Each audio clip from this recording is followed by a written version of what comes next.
नमस्कार सर्वांना, शर्मिला किचन होममध्ये आपलं मनापासून स्वागत आहे। तर आज आपण बनवणार आहोत साबुदाण्याची खिचडी। चला मग रेसिपीला सुरुवात करूया। तर आता इथे मी 1 वाटी साबुदाणा घेतलेला आहे।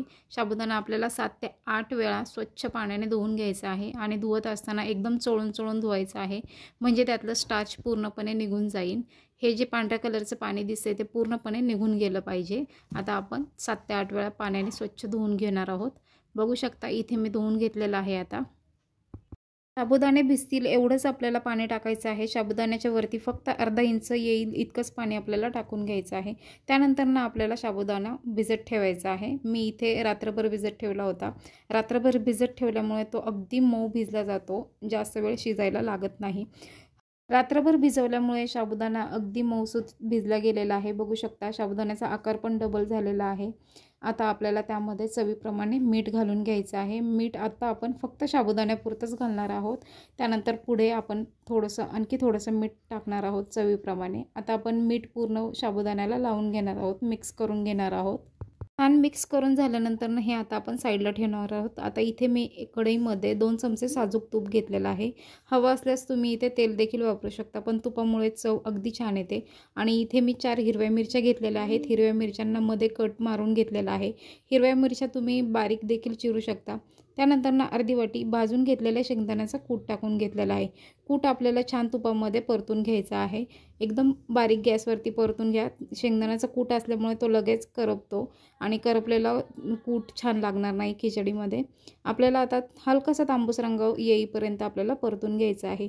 त्यानंतर आपण साबुदाणे टाकून घेणार आहोत त्यामध्ये आणि साबुदाणे टाकल्यानंतर छान परतून घ्यायची आहे।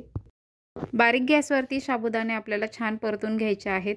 साबुदाणा छान मऊसूत भिजला गेल्यामुळे आपल्याला जास्त वेळ लागणार नाहीये। बघू शकता तुम्ही साबुदाणा एकदम मोकळा झालेला आहे, अजिबात चिकट झालेला नाहीये आणि एकदम सुटसुटीत दिसतोय आपल्याला। आता आपला साबुदाणा परतून झालेला आहे। मला 10 मिनिटं लागले बारीक गॅसवरती साबुदाणा परतून घेण्यासाठी। जर फुल गॅस केला तर सतत हलवत राहा, मिक्स करत राहा। आता आपल्याला त्यामध्ये बटाटा टाकून घ्यायचा आहे। इथे मी एक मोठ्या आकाराचा शिजून घेतलेला बटाटा घेतलेला आहे आणि त्याच्या अशा फोडी करून घेतलेल्या आहेत। आता आपल्याला बटाट्याला लागेल तेवढंच मीठ टाकून घ्यायचं आहे। त्यानंतर बटाटा छान खिचडीमध्ये मिक्स करून घ्यायचा आहे आणि आणखी 5 मिनिटं आपल्याला बारीक गॅसवरती छान खिचडी परतून घ्यायची आहे। तीच मऊसूत मोकळी जर खिचडी तुम्हाला हवी असेल तर 2 गोष्टी लक्षात ठेवायच्या। एकतर साबुदाणा एकदम स्वच्छ चोळून धुवायचा, त्यातलं स्टार्चचं प्रमाण पूर्णपणे निघून गेलं पाहिजे आणि जास्तीत जास्त तास तो भिजत ठेवायचा। शक्य असल्यास तुम्ही रात्रभर देखील भिजत ठेवू शकता। त्यानंतर एकदम मऊसूत शिजली जाते। चला आता गरम खिचडी सर्व करून घेऊया। चवीलाही अगदी अप्रतिम झाली होती। बघूनच तुमच्या तोंडाला पाणी सुटतंय ना। आता यावरती केळीचे काप करून टाकायचे किंवा दह्यासोबत सुद्धा खिचडी अप्रतिम लागते। तुम्हाला कशासोबत खायला आवडते एकदा मला नक्की सांगा आणि चॅनलला लाईक, शेअर आणि सबस्क्राईब नक्की करा। व्हिडिओ पाहिल्याबद्दल धन्यवाद।